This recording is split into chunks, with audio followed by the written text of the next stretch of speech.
You're listening to the Divorce and Your Money Show, the number one show on iTunes discussing the financial issues in divorce. I'm your host, Sean Lehman, MBA and certified divorce financial analyst. And in today's episode, I have an incredible guest. His name is Marc Watts.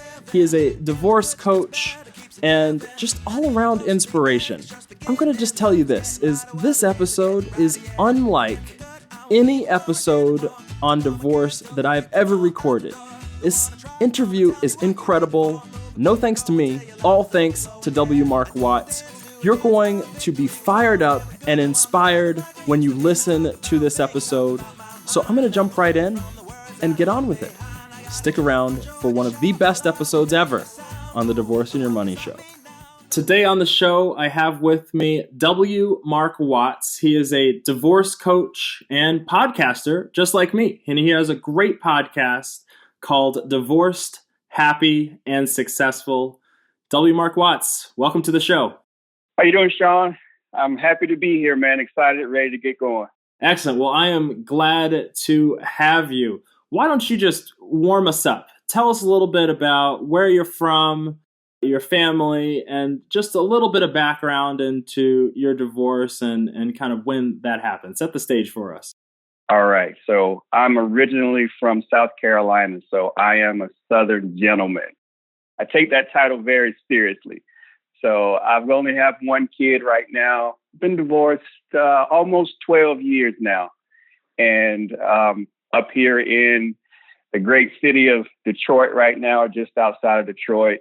And since my divorce, a lot of things have transpired, but the main thing or the main reason why I do what I do now, there's multiple reasons, but number one was just my past. I come from, my parents divorced when I was, 7 years old. And literally my mom never spoke to my dad. And when I say never, I mean never. I think I saw my mom speak to my dad or say something to him once after their divorce. And that left an impression on me, so that when I found myself in a position where my marriage wasn't working and that it was ultimately going to end in divorce, I wanted to be something different. I wanted it to be something different. And I didn't quite know what I was going to do or how I was going to do it, but I knew that was not going to be my future. So it just got the wheels to turning. And then, one thing led to another. And I just realized that when I look back on my life, I was not hindered, or my parents' divorce did not hurt me in the traditional sense of the word that everyone thinks. I realized that I was really blessed in so many different ways. And I ultimately just decided, hey, I want to reshape the conversation about divorced families, parents, and kids. I just want to help because there's a lot that I've been through. I have a lot to share. I've overcome a lot of things. And I just want to share that love with the world. And so that's why I do what I do. And that's why I decided to create the podcast. And my podcast is just about that, specifically for divorced parents. Is just, how do I live just a wonderful life in spite of my divorce and in spite of the things that are going on around me? How do I still be great? How do I live well? And how do I be happy? Those are all things that I aspire to do on a daily basis. And I know that I'm not the unicorn in the room. I know many divorced parents want that very same life for themselves. So I figured I'll toss my hat in the ring and go for it. And so that's what brought me here.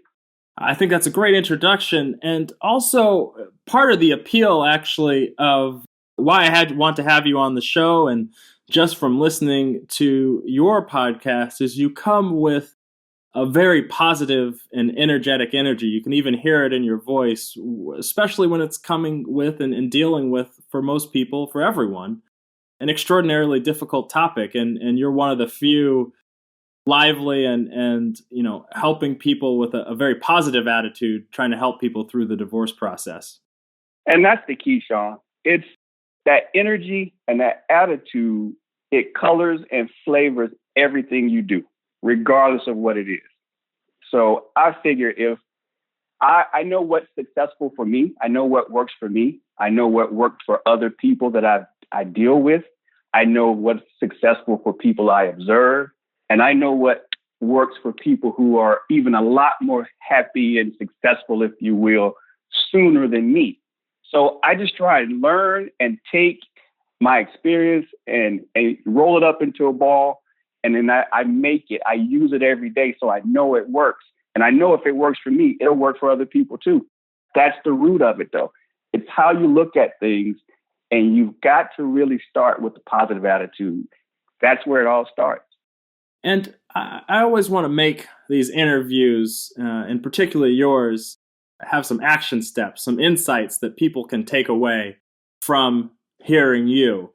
So let's take a few scenarios and get some advice from you. Let's say you're getting divorced and you're in the divorce process. What are the first steps that you should be taking, or first step that you should take to start helping you recover from often the deep lows and to start transitioning to and through the healing process? It's very simple, Sean, for me. And I try and break it down as simply as I possibly can. Imagine that you've just been hit. Someone hit you with a punch. And it wasn't a light punch. It was a very hard, tough punch. And I don't know about you, but I'm not a boxer. So if someone hits me really hard, it hurts. Now, what happens after I get hit is I got to evaluate. I got to stop and look and see, whoa, what happened? Am I still standing? Am I bleeding? Do I need to take a seat? What's really going on? Do I even have my faculties? I've got to really just evaluate what's going on. Now, in the real world, what you've got to do, there's roughly 3 places that you really have to evaluate right away. Finances, as I know you know very well, because you talk about and teach principles regarding finances. Your relationships, where's my family? Where's my support? And then my health. How healthy am I? Am I able to withstand this stress? Do I physically have ailments that are hindering what I'm attempting to accomplish? So you got to evaluate those 3 places. And then I always suggest to everybody, take the place of greatest need. They all typically will not be the same or not have the same sense of urgency, but there's usually one that you really need to address, and it'll stand out to you. Take that one spot and then figure out what you need, whether you need to get more knowledge, whether you need to get more help, or whether you just need to redo that whole area of your life and start to focus on that immediately. That's exactly the process that I went through, and that's exactly the process that I take everyone that I work with through as well. I think that's excellent advice, and probably the best way I've heard anyone ever break down the 3 major areas as you go through the divorce process and start transitioning to the other side. Looking back, what were some of the mistakes that you made and maybe wish you could have corrected, or maybe even still make today? Well, the biggest one, and as soon as I saw this, it just was glaringly obvious what I wanted to talk about here. And my biggest mistake was communication. And I mean, so much so that nothing else is even close. And that is a constant work in progress for me. And here's the reason why I was able. So sometimes you do things and you don't really know why you did them. So for example, I did not make a serious attempt to communicate more of the details of my life or what I was doing, what my plans were with my former spouse, simply because I didn't think that it was that important to her. She didn't outwardly show that she had an interest, concern, or even needed to know things about what I was really intending to do. And so that gave me the impetus to say, okay, I won't communicate these things. I will just do things. And so that in and of itself just is really the first thing that comes to my mind is just, if I could do it again, I would start sooner with a different outlook on how I communicated with her, regardless of how she communicated back to me or reciprocated my attempts to communicate with her. Because that was the other side of it is I would look for, okay, how is she responding to me? And then now I can read things into that because it's not always a warm reception. Not that she's being mean, but it's just not what you would expect when I extend my hand in friendship. Mm-hmm. And so that flavored how I responded or continued to communicate with her. And over time, as of course, I grew and learned, and I'm challenged by my mentors, and you figure out the better way to handle things, then I started to realize that it was important, that it is important, regardless of what her response is. Because what I found is that higher level of communication really started to help our relationship, and especially in terms of how we deal with our son. So communication by far for me was the key. Get better at communicating. And that is the one thing that I will work on the rest of my life because, in my post-divorce life, it was huge, but I realized how important it is in every facet of my life. So it was a lesson for my post-divorce life, but it was a lesson for my life as a whole. And that one thing has really helped me in so many different ways. I want to ask a follow-up to that without getting too specific, but what's an example of a time or a type of time where you should have communicated, but you didn't? It can be something, even on an everyday or basic occurrence, just to give people something a little more concrete to think about. Absolutely. So what was it? Maybe a year and a half after our divorce. Of course, we're not living together. I lost my job. I was laid off. I was in the mortgage industry. It was the onset of the latest recession. And the company I was working for closed. That branch closed. So I lost my job. And at that time, I was in Charlotte, North Carolina, which is a banking capital, one of the banking capitals in the United States. Well, the mortgage industry was really diving. So no one was hiring. It was very difficult for me to find a job. But it seemed that things in Atlanta were still working. And so I made the decision because at that time I had been in the mortgage industry for 7-8 years. So it was very difficult to transition out of that at the drop of a dime. And I made a decision that I needed to move to Atlanta to try and stay in the mortgage industry and provide for myself and my son, because at that time I was unable to provide. I was unable to find a good job. So I made the decision to move. Well, I moved, and I think maybe minimally, I communicated the fact that, hey, I'm moving to Atlanta. So I did not make the effort. I was not wise enough to explain to her the situation and the predicament, to explain what the outlook would be, to explain how I still envisioned my support for my son and how we would manage that. So those are things that kind of trickled in after the fact that we were able to work through. But when I look back, I would have felt much more comfortable if I had taken the time to sit down, lay it out for her, and then get any feedback that she had at the time so that I could really move forward with a clearer conscience. And we both could be more on the same page because we're still part of the team. I call it Team BJ. BJ is my son's name. We're still part of Team BJ, and we always have to keep that in mind. And I always have to make sure that I'm doing my part as a member of that team. I think that's a great explanation. And let's transition actually to speaking about your son and actually more parenting in general. There's a perception for a lot of people that divorce is always bad for your children.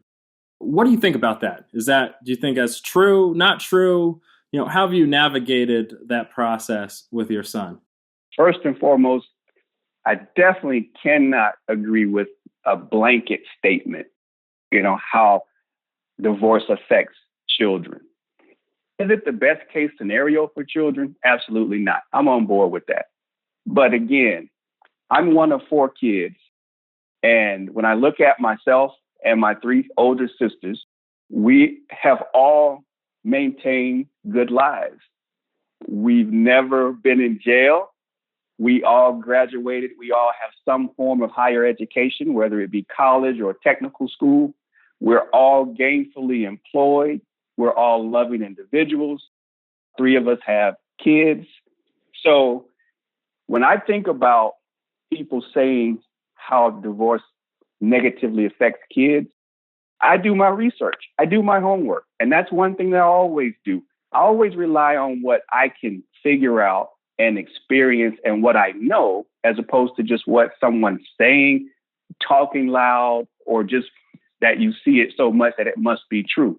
I look across the landscape, not only in my family, but in my environment. So my friends, families of friends, I talk to people, I observe, and I look at the whole landscape. And could it be a bad situation for a kid? Absolutely. But parents who are married can have such a toxic environment as well that can be bad for kids. So it's not solely because they're divorced. It's more about the individual situation. It's more about the environment. It's more about who are their major influencers. And then again, part of that is on the kid as well, knowing the fact that, of course, age is a factor. So, of course, you can't expect a 3-year-old or 5-year-old or 7-year-old to really have a lot to do with that process. But as the kid starts to get older, they develop things that they learn. And so then they become a part of the equation also. But yeah, just divorce being negative across the board, I'll never agree with that, because I've lived it, I've seen it, and I've talked to so many other people and worked with so many other people where I've seen the contrary. While we're on that path, I want to talk about another negative that I hear, or that many people read about in society. And that's that being a divorced dad is a bad thing. You're not a good parent, and maybe you're a failure in some regard. Why don't you address that? I take exception with that one as well, simply because, again, I do my research. I look back at my past. I look at my present, and I talk to and I see men of all colors and shapes and sizes across the landscape. And I say, hey, okay, let me evaluate this. What do I see? What do I feel? What's my gut? What's the energy behind that topic? And yes, are there some fathers who do a real crappy job in their post-divorce life? Absolutely. Flip side, are there fathers who do a really good job and they work hard at it? Absolutely. And so that's the angle that I always approach it with, is that you've got 2 sides to this coin. By and large, though, my research shows that the numbers are more men work hard, do their best, care about their kids than the ones who don't. And so that's what we really have to focus on. And now, as in terms of how I really deal with it on my personal level and how I suggest that the people that I work with deal with it, is I have one hard and fast rule, and it's simply this: always do your best. Always do your best. That's my motto every day that I wake up, with respect to everything I do, and especially with respect to being a part of Team BJ, making sure I'm engaged and giving him everything I have every day. So now, when I know that I'm doing my very best every single day, I'm not concerned with what anybody else has to say. I'm not concerned with statistics. I'm not concerned what tomorrow's going to bring. I'm definitely not concerned about what happened yesterday, because that's over. Can't do anything about it. There's a quote floating around, and I'm not sure who said it, but it was simply put like this: someone else's opinion of me is not my business. And I live by that motto, because my first rule of every single day is always do my best.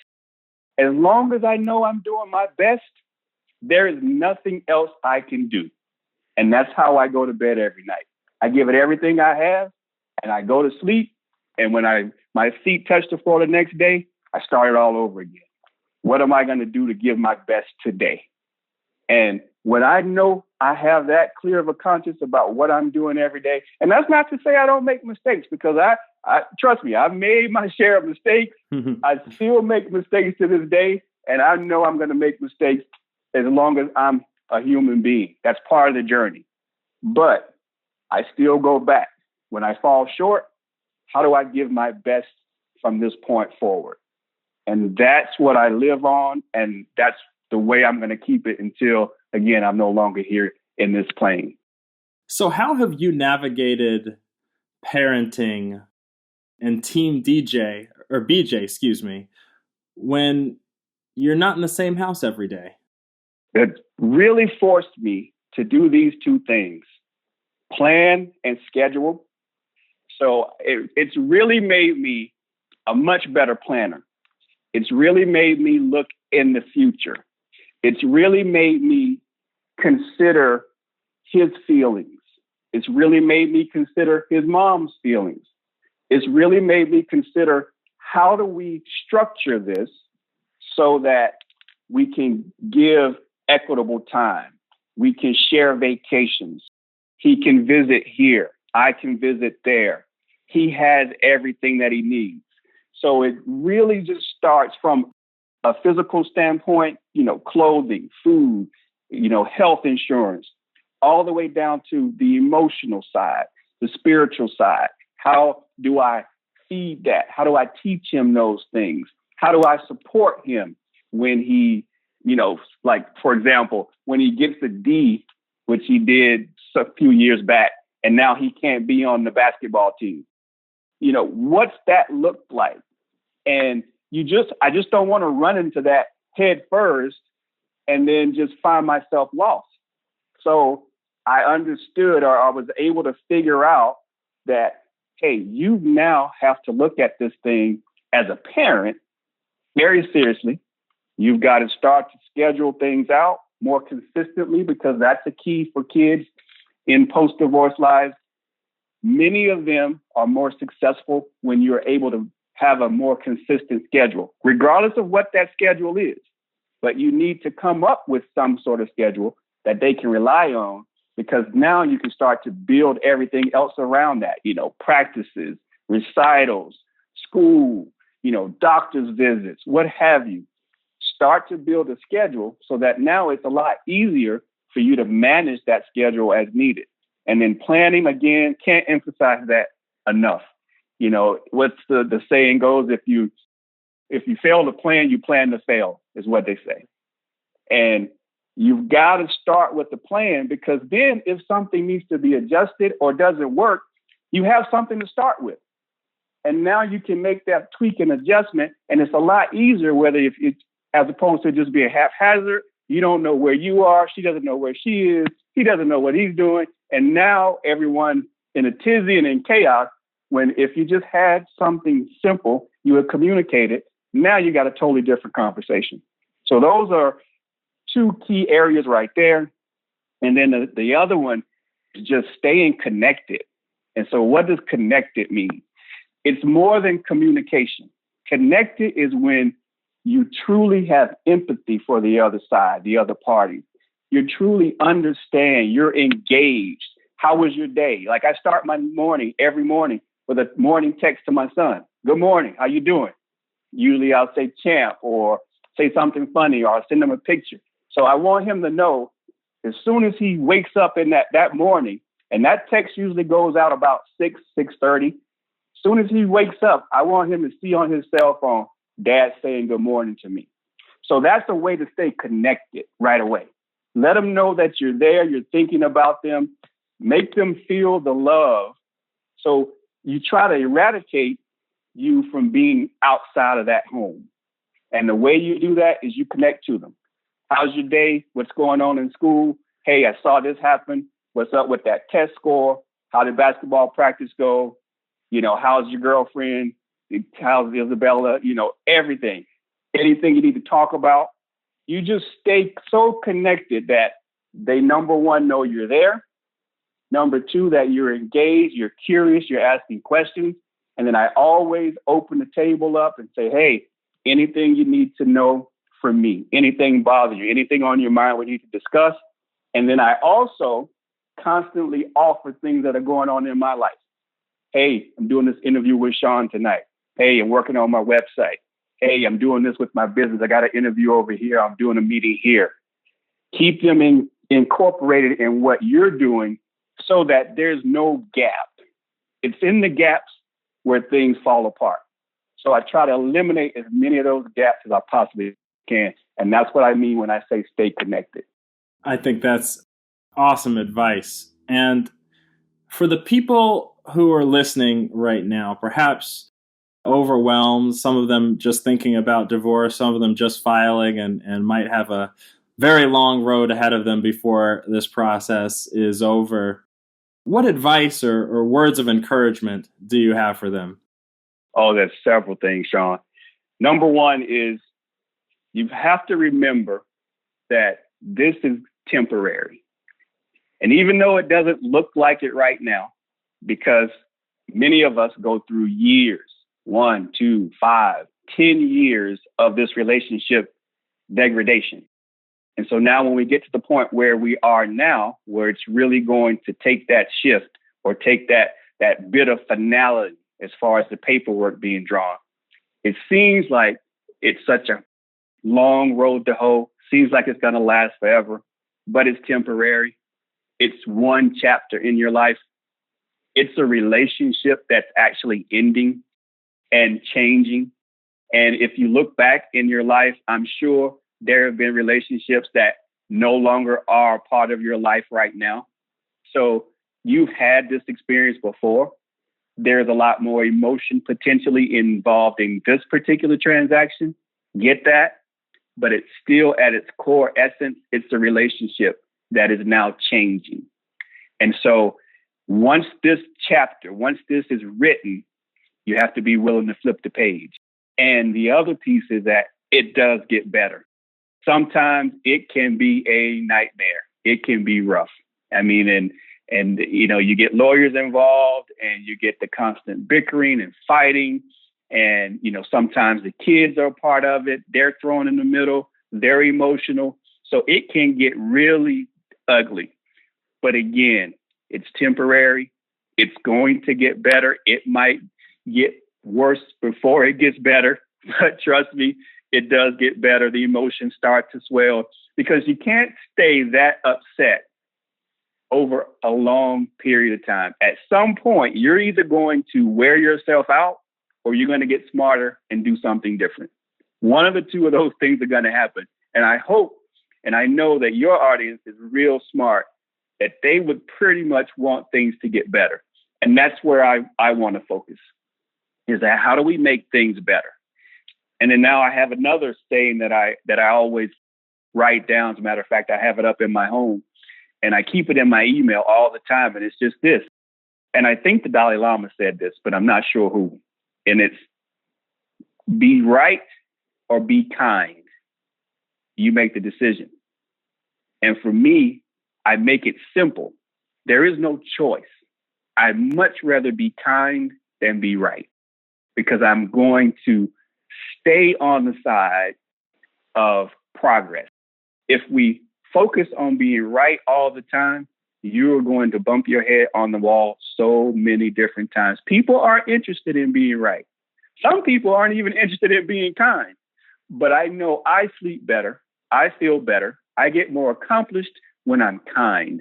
And that's what I live by. And that's what I always try and go back to as much as possible. And then the last thing, which was super huge for me, and a mentor early on brought this to my attention, a few years after my divorce. He just told me, accept 100% responsibility for everything in your life. And, you know, now my eyes are wide awake. I'm like, whoa, what do you mean by that? What's going on?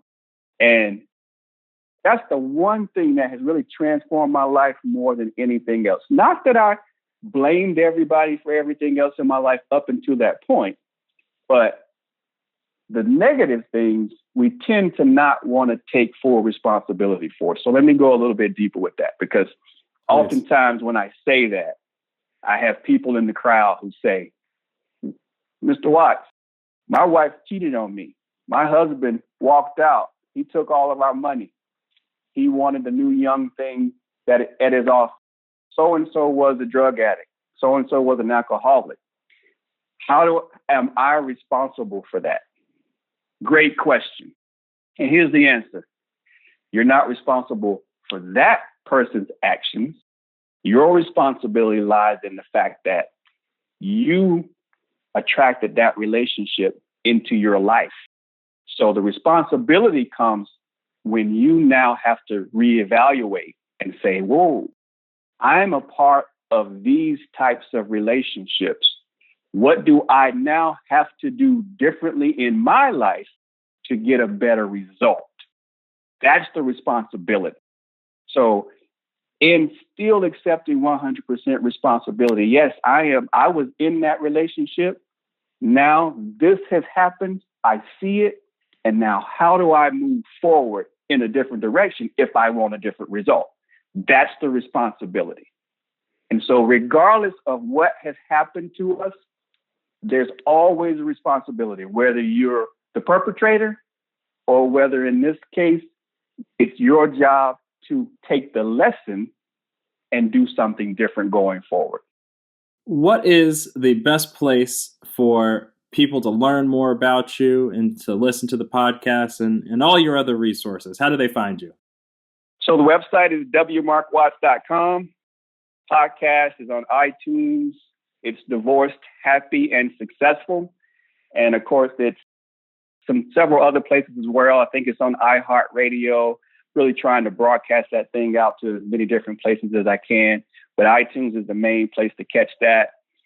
And then as far as learning more about me and what I do, right now I'm just focused on my coaching services and, different meetings and really just wanting to connect with more and more people, share what I know, do what I can to help.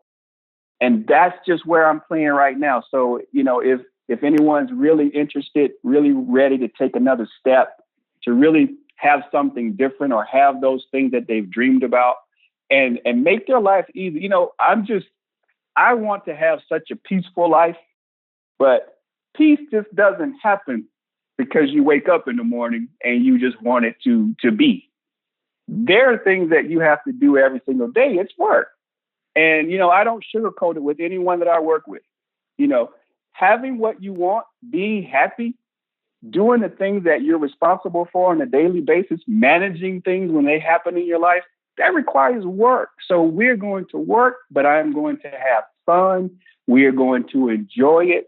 And I'm going to do the very best I can to love any and everyone that I come into contact with. And so that's what I would, impress upon your listeners is that at the end of the day, it's all about love. And as long as you are connected to love and living from a place of love, being kind and forgetting about your mistakes because we're going to make them, the bumps in the roads are going to happen. There's no way to get around them. So understand that you can deal with them. You're built for it. And let's just have a ball and really accept how blessed we all are. And, that's what I'm all about. That's what I'm engaged in. I just really want to reach out with people and connect with them and, just enjoy this journey, man, because there's so much greatness going on that it's just overflowing. And I just want to kind of touch someone and hopefully something that I'm doing or feeling will rub off on them. Marc Watts, it's been an honor and a pleasure to have you on the show. Thank you so much for doing this. Sean, hey, man, it was a pleasure. Thank you for having me on the show, man. I'm looking forward to working more with you in the future.